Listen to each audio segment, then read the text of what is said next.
అంబేద్కర్ కోనసీమ జిల్లా రావులపాలెంలో జాతీయ రహదారిపై తెల్లవారుజామున జరిగిన లారీ ప్రమాదం కలకలం రేపింది. ఇనుప కొట్టాల లోడుతో కోల్కతా నుంచి భీమవరం వెళుతున్న ఓ లారీ రావులపాలెం కళా వెంకట్రావు సెంటర్ సమీపానికి చేరుకోగానే అదుపు తప్పి జాతీయ రహదారి డివైడర్ను ఢీకొట్టి బోల్తా పడింది. ప్రమాదం తీవ్రంగా ఉన్నప్పటికీ త్రుటిలో పెద్ద ప్రమాదం తప్పింది. లారీ పల్టీ కొట్టడంతో అందులోని భారీ ఇనుప కొట్టాలు రోడ్డుపై చెల్లాచెదరుగా పడిపోయాయి. అయితే ఆ సమయంలో ఆ మార్గంలో ఇతర వాహనాలు లేకపోవడంతో మరింత ప్రాణనష్టం జరగకుండా తప్పింది. ఈ ఘటనలో మంగళగిరికి చెందిన లారీ డ్రైవర్ కోటేశ్వరరావుకు స్వల్ప గాయాలయ్యాయి.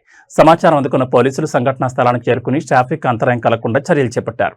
ఘటనపై కేసు నమోదు చేసుకుని ప్రమాదానికి గల పూర్తి కారణాలపై పోలీసులు దర్యాప్తు చేస్తున్నారు.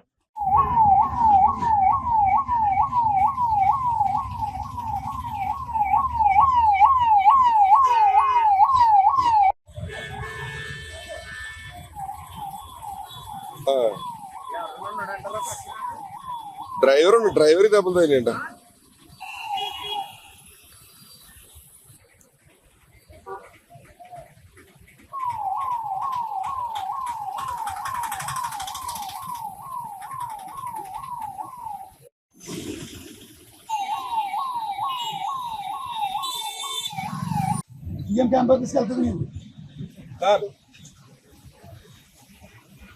ఎక్కడి నుంచి ఎక్కడికి వస్తున్నా?